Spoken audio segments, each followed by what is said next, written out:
discovery happening in my house. My fridge talks to my washing machine will talk to something else, and everybody knows everything about me. But you know what?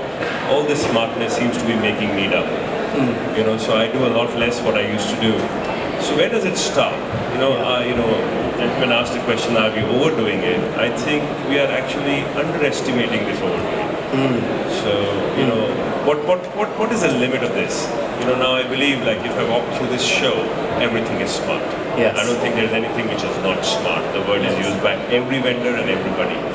So how much of it is really smart? How much of this smart do we really need? That's something which I don't know. Maybe you can spread some light. That's great. I mean, I do want to kick this back to the panelists, but it does get to this notion of wisdom. Wisdom is the discernment, the ability to decide what is good and bad, right? And it gets beyond this ability, just this issue of just being able to do something. One book I would recommend everyone read, it's a very short book, you can buy it on Amazon, it's Bruce Sterling's latest book, The Epic Struggle for the Internet of Things. It tackles this question directly and exactly. It's a really biting and incisive criticism. It's a quite enjoyable read. But please, at what point is there too much smart and not enough wise? And how do we get onto the wiser side of things? In 3 minutes or less. Yes, so if I try to put it this way, as I said before, most of the problems which were must to solve have been solved. And we are trying to solve almost the nice to solve issues.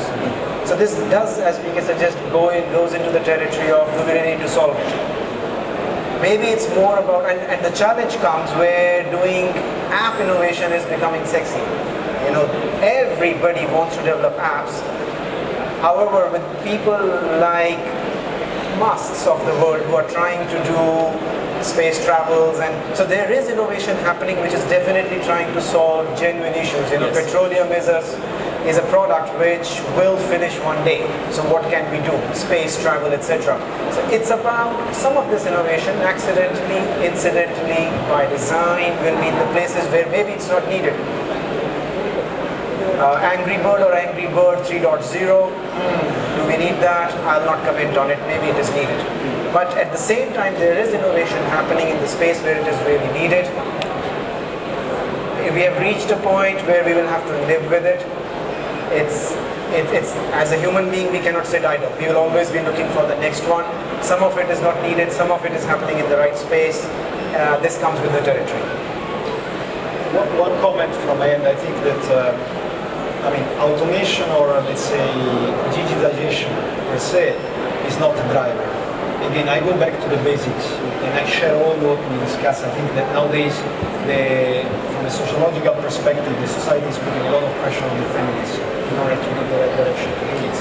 But when it comes to automation or innovation, again, the basic is if there is no need behind that, the market will not make it feasible for companies to survive. So, unless we distort the market, unless we push and we subsidize it, if the market is efficient, then what is not relevant and what is not serving a need will not survive. It will fade away. So, on the other hand, I think that there is a challenge in going back to what that gentleman was raising. Monopoly of information, and that's probably a broader discussion on, nowadays we are really used to have, let's say, access to information through filters. So, who has this right, which is an important responsibility to decide what we are supposed to find and what not. But that's probably a different discussion. And whose needs is the market serving? Any closing thoughts, Ashush? Yeah, going back to the example of 0 to 1 in the book, he talks about the dot-com boom in the 90s and said all of a sudden it was like the gold rush, and then you had everything in cowboy territory and all the fundamentals went out the door. And then when the crash happened at the end of 99, 2000, all of a sudden the question is, how do you grow again? You go back to the fundamentals, okay, let's start building property, and it all sort of came down to the oil sector and the oil business. And I think we sort of keep going into this cycle, and I think we go to a stage where we forget the fundamentals. And then when the disaster happens, you go back and say, now we plug those fundamentals back in again. And it's how those fundamentals take shape over a period. A business exists to generate a profit. we're sort of seeing valuations and all these things happen at the moment. But the fundamental question is going to come back is the business profitable and does it make a profit? Can you sustain that? And for me, the one core value I always looked at is exactly that question of sustainability.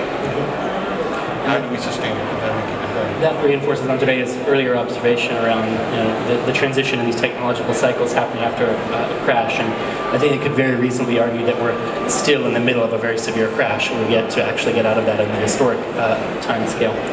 So I'll just close. There's just one quick question. Quick question.